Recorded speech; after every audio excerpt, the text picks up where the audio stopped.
Hello everyone, welcome to Naira study hub. आप सब कैसे हैं? आई होप कि आप सभी अच्छे होंगे और अपनी स्टडी को कंटिन्यू कर रहे होंगे।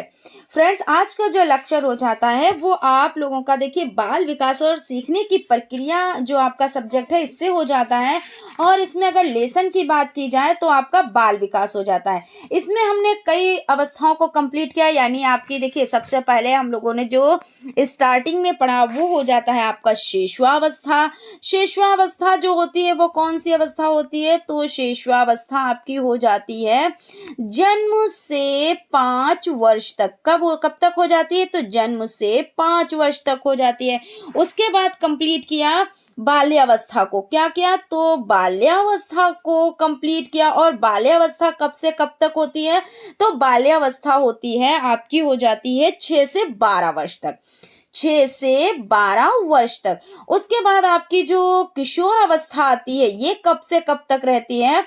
तो जो किशोरावस्था हो जाती है, किशोरावस्था ये हो जाती है आपकी देखिए 13 से 18 वर्ष। 13 से कब तक हो जाती है? तो 13 से आपकी हो जाती है 18 वर्ष। लेकिन कुछ लोगों ने इसे क्या माना है? कुछ लोगों ने 12 से 19 वर्ष माना है, किसी किसी ने 13 से 18 वर्ष ऐसे माना है। और कुछ लोगों ने ये भी माना है कि जो किशोर अवस्था होती है वो 22 वर्ष तक रहती है, किसी किसी में, सब में नहीं रहती है। तो इन सब चीजों पे हम लोगों ने क्या किया? डिटेल में डिस्कस की। अब जैसे शेषवावस्था के बारे में पढ़ा, तो शेषवावस्था जो हो जाती है इसकी स्टार्टिंग कब होती है? जन्म से 5 वर्ष तक। यानी बच्चा पहले भ्रूणावस्था में है, यानी कहाँ पे है? अभी उसने जन्म नहीं लिया। उसके बाद 270 लगभग 9 महीने के बाद बच्चा जन्म लेता है। फिर उसके बाद क्या होता है? बच्चे ने जब जन्म लिया तो क्या हुआ? उसकी अवस्थाएं, क्योंकि क्या होता है विकास निरंतर चलता रहता है, यानी कहते नहीं जन्म से कब्र तक, यानी जब तक वो कब्र में नहीं पहुंच जाता। कहने का मतलब ये हो जाता है जब तक वो मृत्यु को नहीं प्राप्त हो जाता तब तक विकास की प्रक्रिया चलती रहती है, यानी निरंतर चलती रहती है ना? यही चीज तो हो जाती है। तो सबसे पहले जो अवस्था आ जाती है, यानी जब अभी बच्चा क्या था? गर्भ में था। गर्भ के बाद जब उसने जन्म लिया तब जो उसकी अवस्था होती है वो कौन सी अवस्था कहलाती है? तो वो शेषवावस्था कहलाती है ना? फिर बच्चा थोड़ा सा बड़ा होता है, फिर वो दूसरी यानी शेषवावस्था के चलते चलते कौन सी अवस्था आ जाती है? बाल्यावस्था, है ना? एक अवस्था ऐसा तो है नहीं कि थोड़े दिन ठहर गया, जैसे हम लोग कहीं जा रहे हैं तो कहीं पे पहुंचे फिर थोड़ा ठहरे, है ना? तो क्योंकि विकास क्या है? निरंतर चलता है, यानी उसकी वो जो है वो चलता ही रहता है, ठहरता नहीं है। वो बात अलग है, धीमी गति में हो गया, कभी कभी तेज गति में हो गया, है ना? ये चीज होती है भाई, कभी धीमी गति में है, कभी तेज गति में है। लेकिन आप ये ना सोचें कि विकास कभी ठहर जाता है। भाई जैसे हम लोग कहीं सफर कर रहे हैं तो थोड़े दिन कहीं ठहर लिए, बीच में कोई रिश्तेदार का घर पड़ा तो वहां पे रुक लिए, फिर उसके बाद चल दिए, तो ऐसा तो नहीं है ना? तो ये चीजें एक अवस्था के रहते दूसरी अवस्था के सिंबल्स जो है, यानी कुछ चीजें उसमें दिखने लगती हैं और फिर क्या होता है? वो अवस्था आ जाती है, यानी शेष अवस्था चल रही होती है। और उसके बाद क्या होता है? बाल्यावस्था आ जाती है। और बाल्य अवस्था खत्म भी नहीं होने पाती है, यानी क्या होता है? 12 वर्ष आने भी नहीं पाते हैं, 11 वर्ष में ही सिम्टम्स दिखने लगते हैं। यानी क्या होता है? जो बच्चों का जो नसें होती है उसमें क्या होता है? ज्वर, है ना? वो आने लगता है, जो उसमें जो उथल पुथल स्टार्ट हो जाती है, यानी शुरू हो जाती है। बच्चे सोचते हैं अभी हमारे साथ क्या हो रहा है, ये जो इतने परिवर्तन हो रहे हैं ये क्यों हो रहे हैं, है ना? तो ये सब चीजें जो सिम्टम्स हैं हल्के हल्के से, तो पहले तो क्या होता है? 11 वर्ष में ही दिखने लगते हैं और फिर वो 12 वर्ष में आ जाता है। और जब 12 वर्ष में आ जाता है तब एकदम से अचानक से सारे परिवर्तन हो, यानी सारी प्रक्रियाएं होने लगती हैं। उसका शारीरिक भार भी बढ़ने लगता है, यानी शरीर से, यानी जो लड़का है तो उसकी आवाज में बदलाव हो जाता है, जो लड़कियां हैं उसमें भी कई सिम्टम्स होते हैं, है ना? कई चीजें उसमें हो जाती हैं। तो ये सब चीजें तो आप लोग जानते क्या? सभी के साथ ऐसा हुआ है ना?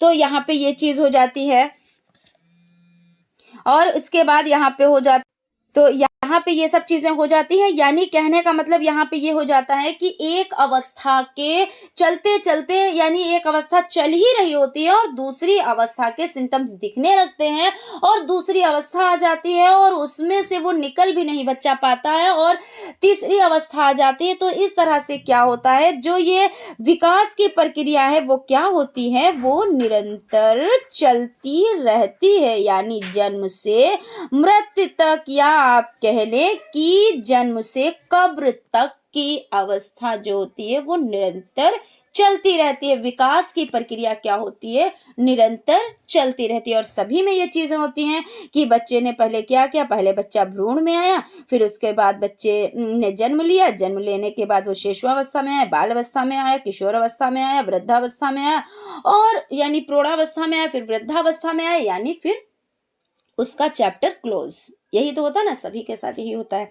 तो ये सब चीजें हैं। तो आज हम लोग क्या पढ़ेंगे, तो इन सब चीजों पे तो हम लोगों ने पहले ही डिस्कस कर लिया। आप प्लेलिस्ट में जाकर उसे बारीकी से देख सकते हैं, चीजों को समझ सकते हैं, क्योंकि ये जो बाल विकास हो जाता है आप लोगों के लिए इतना इंपॉर्टेंट हो जाता है कि आपका डीएलएड फर्स्ट सेमेस्टर तो बहुत ज्यादा इंपॉर्टेंट, उसके बाद आपका सी-टेट हो जाता है, यूपी टेट हो जाता है, सुपर टेट हो जाता है, और भी जितने टीचर से रिलेटेड एग्जाम हो जाते हैं सभी में आपको सीडीपी पकड़नी ही रहेगी, साथ में वो चलती रहेगी, वो आपका पीछा नहीं छोड़ेगी। और पीछा नहीं छोड़ेगी यानी कि अंदर जितना भी आप इसके अंदर जा पाओ, चीजों को समझ पाओ, उतना ही कम है इसमें। तो आप लोग ऐसा ना करें कि अभी से आप लोग स्टार्ट कर दें, है ना। आप बिल्कुल ये भी ना सोचे अरे इसमें क्या हम लिख देंगे, किशोर अवस्था में क्या होता है, ये उथल पुथल की अवस्था ये लिख देंगे, और बाल अवस्था क्या है 6 से 12 वर्ष तक है, इसको लिख देंगे, शिशु अवस्था में बच्चा छोटा होता है ये लिख देंगे, बस हो गया। लेकिन ऐसा कुछ भी नहीं है, इसमें बड़ी बारीकियां हैं, आप चीजों को समझें, ठीक है ना। तो चलते हैं, आज हमें क्या पढ़ना है इस पर डिस्कस कर लेते हैं। तो बालक का शारीरिक विकास, मानसिक विकास, संवेगात्मक विकास, आज हम बच्चों के यानी जो शारीरिक विकास होता है इस पर हम लोग डिस्कस करेंगे, मानसिक विकास पर डिस्कस करेंगे और संवेगात्मक विकास पर डिस्कस करेंगे, ठीक है ना फ्रेंड्स। तो सबसे पहले देख लेते हैं शिशु अवस्था में शारीरिक विकास। जो जब बच्चा छोटा होता है, जब जन्म लेता है, तो उसका जो शारीरिक विकास होता है वो किस तरह से होता है और शिशु अवस्था में किस तरह से रहता है ना, जब तक वो बाल अवस्था में नहीं आता है। तो सबसे पहले जब बच्चे ने जन्म लिया उस टाइम की बात कर लेते हैं अगर, तो उसका भार कितना हो जाता है। तो भार यानी जन्म के समय और पूरी शिशु अवस्था में बालक का भार बालिका से अधिक होता है, यानी जन्म के समय तो होता ही होता है, यानी जब बच्चे ने क्या किया, जब जन्म लिया तो शिशु अवस्था में क्या हुआ कि बालक का जो भार है बालिका से अधिक होता है। किसका भार अधिक होता है, तो बालक का भार अधिक होता है। अभी यहाँ पे समझिएगा कि जब बच्चे ने जन्म लिया तो बालक का जो भार है, यानी जो बॉयज हैं उनका भार क्या हो जाता है, बालिका से अधिक होता है, यानी जो गर्ल है उनसे अधिक होता है, ठीक है ना। और जन्म के समय बालक का भार लगभग कितना होता है, बालक के भार की अगर बात की जाए तो 7.5, वेरी इंपॉर्टेंट, इसको नोट कर लीजिएगा, 7.5 पौंड होता है। क्या होता है, 7.5 पौंड। और बालिका का भार कितना होता है, तो बालिका का भार लगभग आपका हो जाता है 7.13 पौंड होता है, ठीक है ना। यहां तक क्लियर हो गया। अब लंबाई की अगर बात कर ली जाए तो लंबाई यानी जन्म के समय वह पूरी शिशु अवस्था में बालक की लंबाई से अधिक रहती है। किसकी लंबाई अधिक रहती है, तो जन्म के समय वह पूरी शिशु अवस्था में बालक की लंबाई से अधिक रहती है, और जन्म के समय बालक की लंबाई 20.5 इंच और बालिका की लंबाई 20.3 इंच बालकों से कम होती है, ठीक है। उसके बाद आपका हो जाता है सिर व मस्तिष्क। और एक चीज और है, जब भ्रूणावस्था में बच्चा होता है, जब बच्चा उसमें मतलब प्रक्रियाएं होती हैं, पहली स्टेज में आता है, क्योंकि बच्चे का कौन सा मतलब जो कौन सा भाग है वो बनने लगता है। सबसे पहले बच्चे का कौन सा भाग बनता है, तो आप लोग कमेंट बॉक्स में कमेंट करके हमें बताएं, ठीक है ना। तो सिर व मस्तिष्क, तो नवजात शिशु के सिर की लंबाई उसके शरीर की कुल लंबाई की 1/4 होती है। कितनी कुल लंबाई का कितना होता है, तो 1/4 यानी चौथाई भाग, है ना। जैसे चौथाई भाग का मतलब ये है कि आपके पास कोई चीज है और उसमें आपने क्या किया, 4 टुकड़े कर दिए और उसमें से आपने क्या किया, एक टुकड़ा किसी को दे दिया, तो वही तो हुआ। ये हमने डिटेल में डिस्कस किया है मैथ में, तो आप लोग समझ सकते हैं इसको क्या, 1/4 यानी कोई चीज है तो उसका चौथाई भाग, तो यही भाग यहाँ पे बताया गया है। तो कितना होता है, तो नवजात शिशु के सिर की लंबाई उसके शरीर की कुल लंबाई की 1/4 होती है। ठीक है, यहाँ तक क्लियर हो गया। शरीर का भाग 2 वर्षों में 2 गुना और 3 वर्षों में शरीर के कुल भार का 80% हो जाता है। ठीक है, अब हड्डियों की बात करें बच्चा जी, तो समझ लें कि हड्डियां जो हो जाती हैं वो नवजात शिशु में हड्डियों की संख्या कितनी होती है, तो 270 होती है। अब आप कहेंगे कि मैम जी हम तो 206 हड्डियां पढ़ते हैं, 270 आपने कैसे बता दी, है ना। अब आप कहेंगे हमसे क्वेश्चन करेंगे और आपके माइंड में ये क्वेश्चंस आ चुके होंगे, लेकिन नहीं जी बच्चा जी, ऐसा बिल्कुल भी नहीं है। क्योंकि जब वयस्क व्यक्ति हो जाता है तो उसकी हड्डियों की संख्या 206 होती है, लेकिन क्या होता है कि जब बच्चा जन्म लेता है और नवजात शिशु होता है और शिशुअवस्था में बच्चा होता है, यानी आपसे क्वेश्चन किया जाएगा कि शिशुअवस्था में हड्डियों की संख्या कितनी होती है, तो आपको ऑप्शन में जो दिया जाएगा, क्योंकि पहला ऑप्शन आपका 206 होगा, दूसरा ऑप्शन आपका 270 होगा, है ना, और तीसरा ऑप्शन आपका कितना होगा, आपको कोई भी ऑप्शन यानी 305 दे दिया और कोई नहीं दे दिया, तो आप मुस्कुराएंगे और कहेंगे, और क्या कहेंगे, कोई नहीं यहाँ पे लिख दे, फिर आप मुस्कुरा के क्या कहेंगे, आप कहेंगे इतना इजी क्वेश्चन है, 206 होता है और कितना होता है भाई, और कितना होता है, आप यही कहेंगे। लेकिन आप मुस्कुराए, लेकिन ये तब भी आपका, आपने हंसते मुस्कुराते आंसर दिया, फिर भी आपका ये गलत हो जाएगा। क्यों? क्योंकि यहाँ पे कहते नहीं कि वयस्क व्यक्ति नहीं पूछा जा रहा है, यहाँ पे शिशुअवस्था पूछा जा रहा है, और जहाँ पे शिशुअवस्था पूछा जाए वहां पे हड्डियों की संख्या 270 होती है, यानी आपका 270 ऑप्शन राइट है। ठीक है ना, तो यहाँ तक क्लियर हो गया। तो अब ध्यान रखिएगा कि जब हड्डियों की संख्या है तो पहले उसमें ये चीज देख लीजिएगा कि शिशुअवस्था पूछा जा रहा है, बाल्यावस्था पूछा जा रहा है, या क्या पूछा जा रहा है कि वयस्क व्यक्ति में हड्डियों की संख्या कितनी होती है, तभी आप आंसर दीजिएगा। सिर्फ 206 पर ही आप टिके नहीं रहेंगे। ठीक है ना, यहां तक आपका क्लियर हो गया, कोई दिक्कत, कोई परेशानी? चलिए आगे बढ़ते हैं। ठीक है ना, अब शिशुअवस्था में शिशु की हड्डियां छोटी और संख्या में ज्यादा होती हैं। देखिए वही चीज आ गई ना कि 206 यानी वयस्क व्यक्ति शिशुअवस्था में ज्यादा होती हैं, हड्डियों की संख्या यानी 270 होती हैं। कितनी होती हैं, तो 270 होती हैं। और इसके अतिरिक्त यानी इसके अलावा क्या होता है, कोमल और लचीली और भली प्रकार से जुड़ी हुई नहीं होती। अगर जुड़ी हुई होती तो क्या होता, तो हड्डियों की संख्या उतनी ही होती और उतनी ही रहती जितनी की एक शिशुअवस्था में है, उतनी ही बाल्यावस्था में होती, और उतनी ही क्या होती, किशोरावस्था में होती, और उतनी ही क्या होती, वयस्क व्यक्ति में होती। लेकिन ऐसा बिल्कुल भी नहीं है। क्यों नहीं है? क्योंकि पहले क्या होता है, पहले ये होता है कि हड्डियां क्या होती हैं, कोमल होती हैं, लचीली होती हैं, और कैसी होती हैं, तो और देखिए भली प्रकार से जुड़ी नहीं होती हैं। और जब वो जुड़ती हैं तो यानी कोई भी चीज आप ले लीजिए, अभी आपने इसको अलग अलग किया और बाद में इसको क्या किया, जोड़ दिया, तो जब जोड़ दिया तो ये 2 चीजें हैं तो ये 1 बन गई। तो जब 1 बन गई तो अब इसकी काउंट क्या करेंगे, 1 में करेंगे, और इसका काउंट क्या करेंगे, 2 में करेंगे, यानी काउंट के हिसाब से घट गई।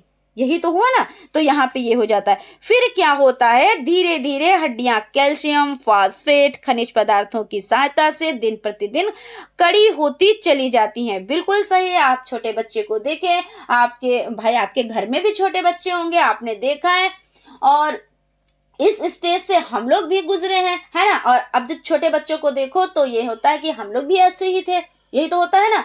तो क्या होता है, छोटे बच्चे नाजुक से कोमल से उनको पकड़ो तो पहले उनके जो है सिर पे ऐसे करके हाथ लगाओ कि ऐसा ना हो उनकी गर्दन लचक जाए, कुछ ऐसा हो जाए। तो बहुत ही यानी कि क्या होती है, कोमल होती है, नाजुक होती हैं। उसके धीरे धीरे उसके बाद यानी क्या होता है, धीरे धीरे क्या होता है, धीरे धीरे जो हड्डियां होती हैं वो मजबूत होती चली जाती हैं। फिर बच्चा क्या करता है, वो अपने आप से थोड़ा सा कंट्रोल कर पाता है ना, अपने शरीर पे कंट्रोल कर पाता है। लेकिन शिशुअवस्था में जन्म के समय बच्चा अपने पे कंट्रोल नहीं कर पाता। उसकी देख रेख, उसका सफाई सुथराई, उसके खान पीन का सभी का ख्याल कौन रखता है, उसकी माता रखती है सबसे ज्यादा। अगर कोई रखता है तो कौन रखता है भाई, माता रखती है। और भी घर के जो गार्जियंस होते हैं वो भी करते हैं, लेकिन माता से ज्यादा तो कोई नहीं कर पाता है और ना कोई करता है। ठीक है ना। तो यहां तक बात हो गई। अब चलते हैं, देखते हैं दांत। तो दांतों की इसमें क्या है, दांतों का देख लेते हैं, दांतों के बारे में समझ लेते हैं। तो जो आपका हो जाता है, छठे माह में शिशु के अस्थायी या दूध के दांत निकलने आरंभ हो जाते हैं। अस्थायी यानी वो स्थायी नहीं है, उनको जाना है, उनको जाना है, वो दांत रहेंगे नहीं। जैसे कहते नहीं कि अभी बच्चे के दूध के दांत हैं, अभी ये गिरेंगे।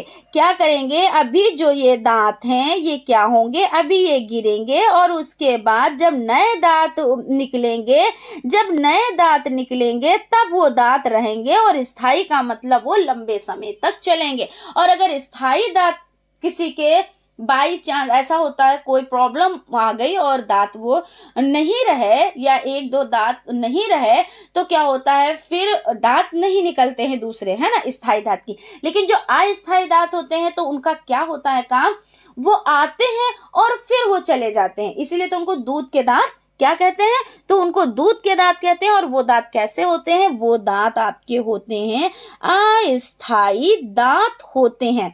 और अगर बात की जाए कि कब वो दांत निकलने स्टार्ट होते हैं, तो छठे माह में शिशु के अस्थायी या दूध के दांत निकलने आरंभ होते हैं। कब, तो छठे महीने में निकलते हैं। ठीक है ना। और लगभग क्या होता है, लगभग 4 वर्ष की आयु तक शिशु के दूध के सारे दांत निकल आते हैं। यानी क्या होता है, जब बच्चा 4 वर्ष का होता है तो जितने दूध के दांत निकलने होते हैं सभी दांत बच्चों के वो निकल आते हैं। ठीक है, कोई दिक्कत, कोई परेशानी। चलिए आगे बढ़ते हैं। अब यहाँ पे हो जाता है शिशुअवस्था में मानसिक विकास। अब मानसिक विकास शिशुअवस्था में कैसा होता है, इस पर हम लोग डिस्कस कर लेते हैं। तो सोरेनसन महोदय हैं, तो उन्होंने क्या कहा है, सोरेनसन के शब्दों में जैसे जैसे शिशु प्रतिदिन, प्रतिमास, प्रतिवर्ष बढ़ता जाता है, यानी प्रतिदिन यानी रोज यानी पर डे, है ना, प्रतिमास यानी कि महीने, यानी हर महीने, प्रत्येक महीने, प्रतिवर्ष यानी हर साल, है ना, यही चीज तो है, बढ़ता जाता है। क्योंकि भाई बताया ना, विकास क्या है, जन्म से मृत्यु तक या जन्म से कब्र तक, या मान ले भ्रूणावस्था, जब बच्चे ने जन्म भी नहीं लिया है, बच्चे ने अभी जन्म भी नहीं लिया है, लेकिन उसका विकास उस जो हो रहा है पेट के अंदर वो अभी हो रहा है और स्टार्ट हो गया है। और तब से लगा के यानी गर्भ से लगाकर कब्र तक, आप ऐसा कह सकते हो कि गर्भ से लगा के कब्र तक जो विकास होता है वो निरंतर प्रक्रिया में चलता है ना। विकास नहीं रुकता है, विकास बिल्कुल भी नहीं रुकता है। अगर आपसे कोई पूछे कि विकास कैसा है, विकास कैसी प्रक्रिया है, तो आप कहेंगे निरंतर चलने वाली प्रक्रिया है। अगर आपसे पूछा जाए कब से कब तक चलती है, तो आपके अगर ऑप्शन में जन्म से लगा के है तो आप जन्म पर टिक करेंगे। लेकिन अगर इस तरह से आपसे पूछे तो कह देना कि गर्भ से कब्र तक की प्रक्रिया है, यानी बच्चे ने अभी जन्म नहीं लिया लेकिन उसका विकास शुरू है, और जब तक वो मृत्यु को प्राप्त नहीं हो जाएगा तब तक उसका विकास चलता रहेगा। ठीक है ना, यहां तक क्लियर हो गया, कोई परेशानी, कोई दिक्कत। चलिए ठीक है, अब हम देखते हैं कि वैसे वैसे उसकी शक्तियों में परिवर्तन होता है। बिल्कुल भाई, क्योंकि सोरेनसन महोदय ने क्या कहा है कि जैसे जैसे शिशु प्रतिदिन, प्रतिमास, प्रतिवर्ष बढ़ता जाता है वैसे वैसे उसकी शक्तियों में क्या होता है, बदलाव होता है। बिल्कुल होता है। और जन्म के समय व पहला सप्ताह हम देखते हैं कि जब बच्चे ने अब जन्म ले लिया, ठीक है, अभी बच्चा क्या था, में था और गर्भ से वो बाहर आया, यानी क्या हुआ, अब उसका जन्म हुआ। अब जब जन्म हुआ तो जन्म से यानी जन्म के समय से क्या हुआ, तो पहला सप्ताह, अब हम पहले सप्ताह की बात करेंगे कि बच्चे में क्या क्या चीजें होती हैं। तो जॉन लॉक महोदय हैं, ठीक है ना, इनके मत के अनुसार हम समझ लेते हैं कि जो बच्चा नवजात शिशु, नवजात यानी अभी नया नया उसका जन्म हुआ है। भाई नवजात का मतलब क्या होता है, नव मतलब नया, है ना, यही तो होता है। तो यानी कहने का मतलब है बच्चे ने अभी जन्म लिया, यानी शिशु नवजात है और उसका मस्तिष्क जो है वो कैसा है, तो कोरे कागज के समान है। कोरा कागज आप उठाएं और उसे देखें, क्या है उसमें, कुछ भी नहीं है, वो सादा है, उस पे जो भी भरेंगे वो भर जाएगा, जो भी लिखेंगे वो लिख जाएगा, उसमें अभी कुछ भी लिखा नहीं है, ठीक है ना। तो किन्होंने कहा है, तो जॉन लॉक महोदय ने ये चीज कही है कि नवजात जो शिशु होता है उसका मस्तिष्क कैसा होता है, तो कोरे कागज के समान होता है और जिस पर वो अनुभव लिखता है, क्या करता है, वो अनुभव लिखता है। अब बच्चा आया है, अभी अपने माता के संपर्क में आया है। सबसे पहले बच्चा किसके संपर्क में आता है, तो माता के संपर्क में आता है। सबसे पहले बच्चा सीखता किससे है, अपनी माता से सीखता है, यानी प्रथम जो शिक्षिका होती है वो उसकी माता होती है। उसका विद्यालय कौन होता है, उसका परिवार होता है ना। तो ये चीज हो जाती है।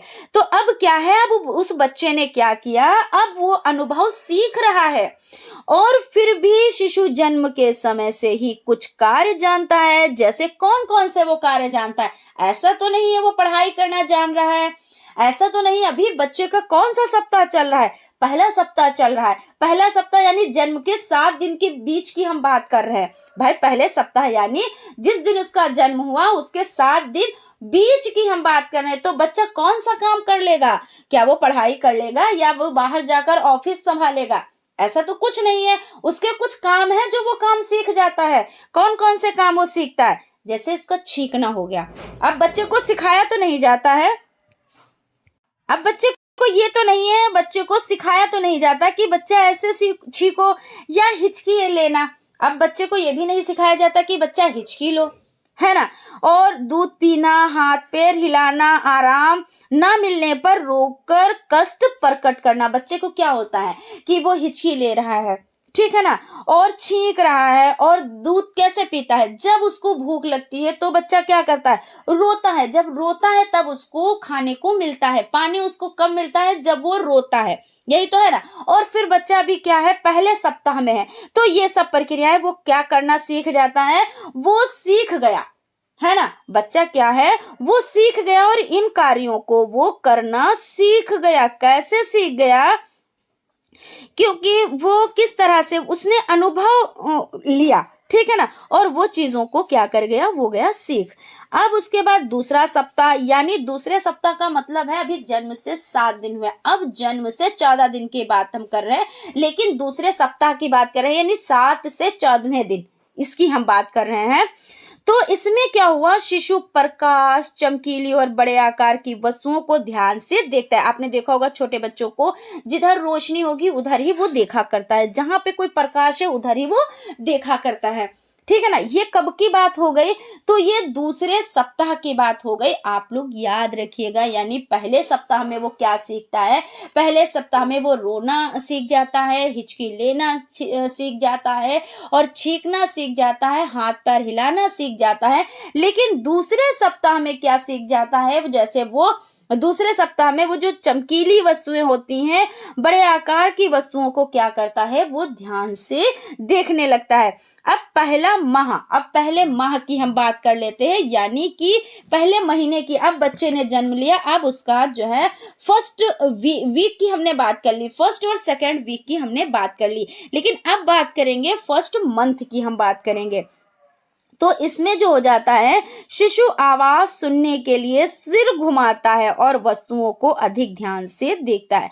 क्या होता है, जब पहले महीने में होता है, यानी फर्स्ट मंथ की बात हो रही है यहाँ पे, तो बच्चा क्या करता है कि सुनने के लिए सिर घुमाता है, ऐसा लगता है उसी से कोई कुछ कह रहा है। अब बच्चा क्या है, अब सुनने लगा, कोई बोल रहा है तो वो उसकी तरफ अट्रैक्ट होगा, ये चीज होगा। और अपने सिर को घुमाएगा और वस्तुओं को बहुत ज्यादा वो क्या करेगा, वो ध्यान से देखेगा। उसके बाद आपका दूसरा माह आ जाता है, यानी अभी 30 डेज की बात हो रही थी, अब 60 डेज या ऐसे मान ले 30 to 60 डेज की बात यहाँ पे हो रही है, यानी दूसरा माह। इसमें क्या होता है, शिशु आवाज सुनने के लिए सिर घुमाता है और सब स्वरों की ध्वनियां उत्पन्न करता है ना। क्या करता है बच्चा कि वो आवाज जब जैसे कोई बोल रहा है, कोई ऐसा लग रहा है कि उसी को, भले आप किसी से और बात कर रहे हो, बड़े जो होते हैं वो किसी और से बात कर रहे हो, लेकिन बच्चा क्या समझता है कि हम ही से ये बात कर रहे हैं, और वो क्या करेगा, वो सिर को घुमाएगा उस तरफ, ये हो जाता है। और सब स्वरों की ध्वनियां उत्पन्न करता है, जैसे आपने कहा गा वा, ऐसे करके बच्चा बोलता नहीं है, ऐसे लगेगा कि वो बोल रहा है, कुछ कह रहा है, लेकिन वो गलगला रहा है, ऐसे लग रहा है गलगला रहा है, उसको कुछ नहीं पता, लेकिन वो करता है इस तरह से। फिर उसके बाद वो क्या करता है, वस्तुओं को अधिक ध्यान से देखता है, क्योंकि देखिए उसने पहले सप्ताह में भी देखा, फिर उसके बाद क्या किया, दूसरे सप्ताह में भी, और अब क्या किया, पहले महीने में भी उसने ध्यान से देखना स्टार्ट किया, जो बड़ी वस्तुएं हैं उसको उसने देखा और ध्यान से देखा। और अभी क्या कह रहा है कि वस्तुओं को अधिक ध्यान से देखता है, यानी अब बच्चा क्या कर रहा है, अब बहुत ज्यादा ध्यान से देख रहा है। कब, तो दूसरे महीने की बात हो रही है, दूसरे महीने की यानी सेकेंड मंथ की बात हो रही। बच्चा अब वस्तुओं को बहुत ही ध्यान से देख रहा है। अब चौथे महीने की बात कर लेते हैं, तो शिशु सब व्यंजनों की ध्वनियां उत्पन्न करता है, दी जाने वाली वस्तु को दोनों हाथों से पकड़ता है और खोए हुए खिलौनों को खोजता है। यानी जब चौथे महीने में बच्चा आता है तो क्या करता है, जब भी उसको कोई चीज पकड़ाई जाएगी तो ऐसे पकड़ेगा, ऐसे लगेगा अगर आपने मान लीजिए आपने नोट उसको पकड़ा दिया, तो आप लोग क्या, जैसे बहुत लोग जो बड़े होते हैं वो कहने लगते हैं देखो पैसे से बड़ा प्यार है बच्चे को, लेकिन वो चीजों को जो पकड़ेगा तो ऐसे पकड़ेगा कि आपसे छुड़ाना बड़ा मुश्किल हो जाएगा, है ना। बहुत ही मजबूत तरीके से बच्चा पकड़ता है। और क्या होता है, और खोए हुए खिलौनों को वो खोजता है, यानी आप खिलौने कहीं पे भी रख दो तो वो क्या करेगा, उसको खोजने की कोशिश करेगा और उसको ढूंढ निकालेगा। तो यहाँ पे ये हो जाता है। और छठा माह यानी वो ढूंढेगा, इधर उधर सिर घुमाएगा कि हमको मिला था जो खिलौना वो गया कहाँ, है ना, ये चीज। फिर छठे माह की बात करें तो शिशु सुनी हुई आवाज का अनुकरण करता है और तथा अपना नाम समझने लगता है। प्रेम और क्रोध में अंतर जान पड़ता है। यानी अब जब छठे महीने में बच्चा हुआ तो क्या हुआ, अब बच्चा क्या समझने लगा, आप जैसे आप उसको जो भी आप नाम आपने रखा तो आप उसको नाम से आप पुकारेंगे तो वो आपकी तरफ देखेगा, अट्रैक्ट होगा। और क्या, जैसे आपने उससे प्रेम से बात करी और तो वो प्रेम से वो समझ जाएगा कि हमसे ये प्रेम से बात कर रहे हैं। और आप क्रोध से बात करोगे तो बच्चा समझ जाएगा कि हमसे क्रोध से बात कर रहे हैं। तो कभी कभी क्या होता है, जैसे आपने मस्ती में ऐसे किया कि हम देखो ये क्रोध से बात करेंगे तो ये बच्चा क्या करेगा, तो वो बच्चा रोने लगता है। तो इस तरह से हो जाता है। ये प्रक्रिया कब होती है, तो छठे महीने में होती है।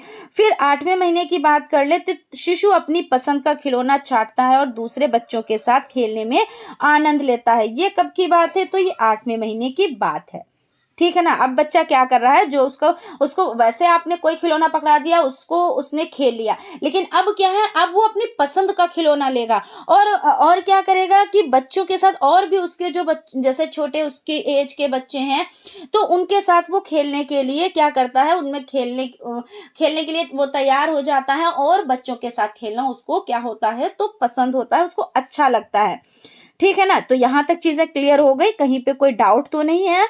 अगर कोई डाउट है, कहीं पे कोई चीज समझ नहीं आ रही है तो आप लोग कमेंट करें, हम उसका रिप्लाई जरूर देंगे, क्योंकि हम आप लोगों के कमेंट जरूर देखते हैं, ठीक है ना। उसके बाद आपका हो जाता है पहला वर्ष। अब बच्चा क्या हुआ, 1 वर्ष का हो गया। अब 1 वर्ष में क्या क्या प्रक्रियाएं होती हैं तो इसको समझ लेते हैं। तो जो शिशु है वो 4 शब्द बोलता है। कितने शब्द बोलता है, तो 4 शब्द बोलता है और दूसरे व्यक्तियों की प्रक्रिया का अनुकरण करता है। अनुकरण यानी नकल करता है, यानी जैसे वो बड़ों को देखेगा सेम वैसे ही वो कॉपी करेगा। यानी वो क्या करता है, वो अनुकरण करने लगता है। क्या करने लगता है, तो अनुकरण करने लगता है। कब, तो पहले वर्ष की बात हो रही है यहाँ पे, ठीक है ना। और कितने शब्दों को बोलता है, तो 4 शब्दों को, ठीक है ना। याद रखिएगा कि एक वर्ष में बच्चा कितने शब्दों को बोलने लगता है, तो 4 शब्दों को। और क्या चीज उसमें आ जाती है, तो अनुकरण करने की प्रक्रिया, यानी वो जो देखता है दूसरों को वैसा करने लगता है, यानी नकल, है ना।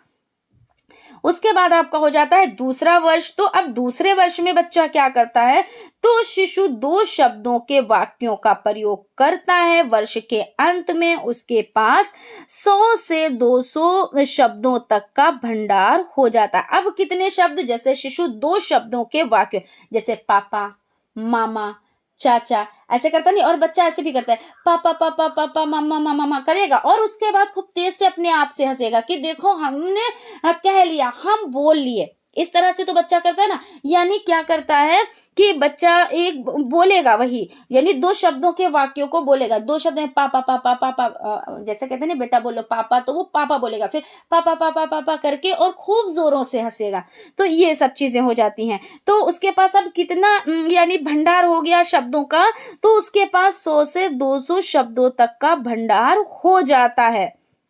अभी बच्चा क्या है, दूसरे वर्ष में चल रहा है। और अब जब तीसरे वर्ष की बात की जाए, तो शिशु पूछे जाने पर अपना नाम बताता है। ठीक है ना। कब बता लेगा, तो तीसरे वर्ष में बताएगा।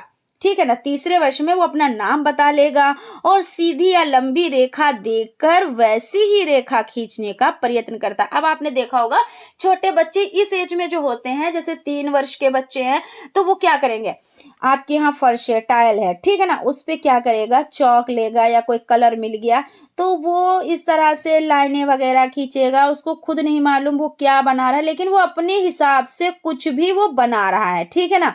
और दीवारों पे आपने देखा होगा बच्चे कुछ भी बना रहे हैं, क्या बना रहे हैं कुछ नहीं पता, लेकिन वो अपने हिसाब से बहुत कुछ बना रहे होते हैं। और ज्यादातर बच्चों पे डांट भी पड़ती है इस चीज को लेकर। लेकिन क्या है, ये इनमें होती है, ये उत्सुकता होती है उनमें कि ये चीज, अब उनको ये रहता है कि हम जो चीज बना रहे हैं बहुत अच्छी चीज बना रहे हैं और हमारी सब लोग क्या करें, तारीफ करें, है ना। बच्चा इस एज में होता है तो उसको ये लगता है अरे वाह बेटे ने तो बहुत अच्छी चीज बना ली, मतलब उसका ये सुनने का मन रहता है। तो यहाँ पे कहने का मतलब ये हो जाता है कि जब शिशु तीसरे वर्ष में होता है तो वो क्या होता है, वो अपना नाम भी बता लेता है और लंबी रेखा देखकर वैसी ही रेखा जैसे आपने खींच दी तो वैसी ही रेखा बच्चा क्या करेगा, खींचने का प्रयत्न करता है। और दीवारों वगैरह पे, वो टाइल्स पे, दीवारों पे जहां पे उसको मिल गया, ये नहीं सोचेगा मम्मा हमको, यानी हमारी मम्मी जो है हमको डांटेंगी या हमारी दीदी जो है, बड़ी दीदी हैं, वो हमको डांटेंगी, क्या कहेंगी, नहीं, उसको करना है तो मतलब करना है। अब बच्चा आ गया चौथे साल में। अब चौथे साल में क्या प्रक्रियाएं होती हैं, तो शिशु क्या करता है, 4 तक गिनती गिन लेता है, छोटी और बड़ी रेखाओं में अंतर जान लेता है। अब आपने क्या किया, 2 रेखाएं खींची, अब वो उसको पता है ये छोटी रेखा और ये बड़ी रेखा है। कब इसने सीख लिया, तो चौथे वर्ष में। और अक्षर लिखना आरंभ कर देता है और वस्तुओं को क्रम से रखता है। जैसे आपने क्या किया, इस एज के बच्चे क्या करते हैं, क्रम से जैसे आपने कहा कि इस पेंसिल को, इस पेन को, या जब एक लाइन है तो अब वो छोटा बड़ा ये सब चीजें कि इस क्रम से वो रख लेगा चीजों को। कब, तो चौथे वर्ष में वो कर लेगा। फिर 5वां वर्ष आ जाता है तो शिशु हल्की और भारी वस्तुएं, भिन्न प्रकार के रंगों में अंतर जान जाता है। वो अपना नाम लिखने लगता है और 10 से 11 शब्दों को दोहराने लगता है। कब, तो 5वें वर्ष में ये प्रक्रियाएं होती हैं। ठीक है ना। यहां तक क्लियर, कोई दिक्कत, कोई परेशानी? चलिए आगे बढ़ते हैं। तो यहाँ पे आपका हो गया शिशुअवस्था में संवेगात्मक विकास। अब संवेगात्मक विकास के बारे में जान लेते हैं। तो स्पिट्स महोदय हैं, उनके अनुसार इन्होंने क्या कहा है, संवेग जन्म से ही विद्यमान नहीं रहते हैं। क्या, कि संवेग जो हैं वो जन्म से विद्यमान नहीं रहते हैं, मानव व्यक्ति के विकारी भी अंग के समान उनका विकास होता है। यानी क्या कह रहे हैं कि जो संवेग हैं वो जन्म से विद्यमान नहीं रहते हैं और जो व्यक्ति यानी मानव व्यक्ति के किसी भी अंग के समान उनका विकास होता है। इन्होंने कहा है, किसने कहा है, तो स्पिट्ज महोदय ने ये बात कही है। अब सेकंड देखते हैं कि ब्रिजेस महोदय हैं, इन्होंने क्या कहा है संवेग को लेकर। तो शिशु जन्म के समय केवल उत्तेजना होती है और 2 वर्ष की आयु तक उसमें लगभग सभी संयोगों यानी संवेगों का विकास हो जाता है। कब तक हो जाता है? तो 2 वर्ष तक सभी संवेगों का विकास हो जाता है। तो याद रखिएगा 2 वर्ष तक क्या हो जाता है? सभी संवेगों का विकास हो जाता है। किसने कहा है? तो ब्रिजेस के अनुसार, ब्रिजेस महोदय का नाम आए तो 2 वर्ष तक सभी संवेगों का विकास हो जाता है। अब यहाँ पे देख लेते हैं, शिशु अपने जन्म के समान से ही यहाँ पे समय हो जाता है। तो शिशु अपने जन्म के समय से ही संवेगात्मक व्यवहार की अभिव्यक्ति करता है। उसका रोना, चिल्लाना और हाथ पैर पटकना इस बात का प्रमाण हो जाता है। यानी क्या करता है? शिशु जन्म से ही संवेगात्मक व्यवहार की अभिव्यक्ति करने लगता है। ठीक है ना। और एग्जाम्पल क्या हो जाते हैं? जैसे चिल्लाना हो जाता है, रोना हो जाता है, हाथ पैर पटकना हो जाता है। तो यानी जन्म से ही। उसके बाद आपका हो जाता है शिशु के संवेगात्मक व्यवहार में अत्यधिक अस्थिरता होती है। जैसे जैसे उसकी आयु बढ़ती जाती है वैसे वैसे स्थिरता, उसके संवेगात्मक व्यवहार में स्थिरता आती जाती है। जस्टिस महोदय ने क्या कहा? यानी जस्टिस महोदय के अनुसार 3 वर्ष की आयु में शिशु में अपने साथियों के प्रति प्रेम का विकास हो जाता है। वो उसके साथ खेलता है एवं हंसता है। एलिस क्रो के अनुसार एलिस महोदय ने क्या कहा है? शिशु अपने साथियों और बड़े लोगों के संवेगात्मक व्यवहार का अनुकरण करता है। उसे उन्हीं बातों से भय लगता है जिससे उन्हें लगता है। ठीक है ना। उसके बाद है स्किनर एवं हैरीमैन के अनुसार ये देख लेते हैं। तो शिशु का संवेगात्मक व्यवहार धीरे धीरे अधिक निश्चित और स्पष्ट हो जाता है। उसके व्यवहार के विकास की सामान्य दिशा अनिश्चित और अस्पष्ट से विशिष्ट की ओर होती है। तो यहाँ पर आपका सेशन कंप्लीट हो जाता है। तो फ्रेंड्स, आज हम लोगों ने क्या चीज़ों को देखा, किन चीज़ों पे डिस्कस किया? तो आज हम लोगों ने जो शिशुअवस्था है उनकी कुछ परिभाषाओं को देखा और परिभाषाओं के अलावा हमने क्या क्या चीज़ें देखी इस पर भी डिस्कस कर लेते हैं। तो हम लोगों ने ये चीज़ देखी कि जो बालक का शारीरिक विकास, मानसिक विकास और संवेगात्मक विकास होता है वो कब से स्टार्ट होता है, कैसे कैसे होता है, क्या क्या प्रक्रियाएं इसमें होती हैं, बच्चा जन्म के समय कैसे होता है, उसकी लंबाई कैसे बढ़ती है, सिर और मस्तिष्क का भार कितना होता है, हड्डियां कितनी होती हैं, यानी शिशुअवस्था में हड्डियां कितनी होती हैं, कैसी होती हैं, इन पर हम लोगों ने क्या क्या डिटेल में डिस्कस किया। तो आई होप आप लोगों को चीज़ें समझ में आई होंगी और कहीं पे कोई डाउट और कंफ्यूजन नहीं रहा होगा। लेकिन फिर भी अगर कहीं पे कोई डाउट है, कोई कंफ्यूजन है तो आप लोग कमेंट करें, क्योंकि हम आप लोगों के कमेंट ज़रूर देखते हैं और उसका रिप्लाई देने की भी यही रहता है कि हर एक के कमेंट जो है उनको रिप्लाई किया जाए। ठीक है ना। तो फ्रेंड्स, अगर आपने अभी तक चैनल को सब्सक्राइब नहीं किया है और आप हमारे चैनल पर नए हैं तो प्लीज़ सब्सक्राइब कर लें और बेल आइकन को भी ज़रूर प्रेस कर लें। और अगर आप लोगों को क्लास अच्छी लगी हो तो एक लाइक भी ज़रूर करें और अपने फ्रेंड्स में भी वीडियो शेयर करें, क्योंकि क्या होता है कि आप अपना भला कर रहे हैं और अगर दूसरों का भी भला करेंगे, यानी अपने फ्रेंड्स को भी ये चीज़ें देंगे तो उनको क्या होगा, एक अच्छी समझ विकसित होगी और वो भी अच्छा कर पाएंगे। तो अपना भला भी हो, दूसरों का भी भला हो, तो इससे बेहतर क्या बात हो सकती है ना। तो आप लोग शेयर भी ज़रूर किया कीजिए। और फ्रेंड्स, इसी तरह से हम आप लोगों के लिए क्लासेस लाते रहेंगे। और एक चीज़ और बताएंगे कि जैसे ही आपका चैप्टर हो जाता है उसके बाद हम क्या करेंगे, हम क्वेश्चंस भी कराएंगे। तो इस तरह से स्टेप बाय स्टेप 1 लेसन लेकर चलेंगे और जब आपका 1 लेसन कंप्लीट हो जाएगा फिर उसके क्वेश्चन आंसर कराएंगे, फिर उसके बाद 2nd लेसन लेकर चलेंगे। इसी तरह से सारे जितने भी आपके सब्जेक्ट्स हो जाते हैं सभी को इसी तरह से कंप्लीट कराएंगे। ठीक है ना फ्रेंड्स। तो तब तक आप लोग अपने नोट्स बनाएं, अच्छे से तैयारी करें और मिलते हैं नेक्स्ट क्लास में। Thank you.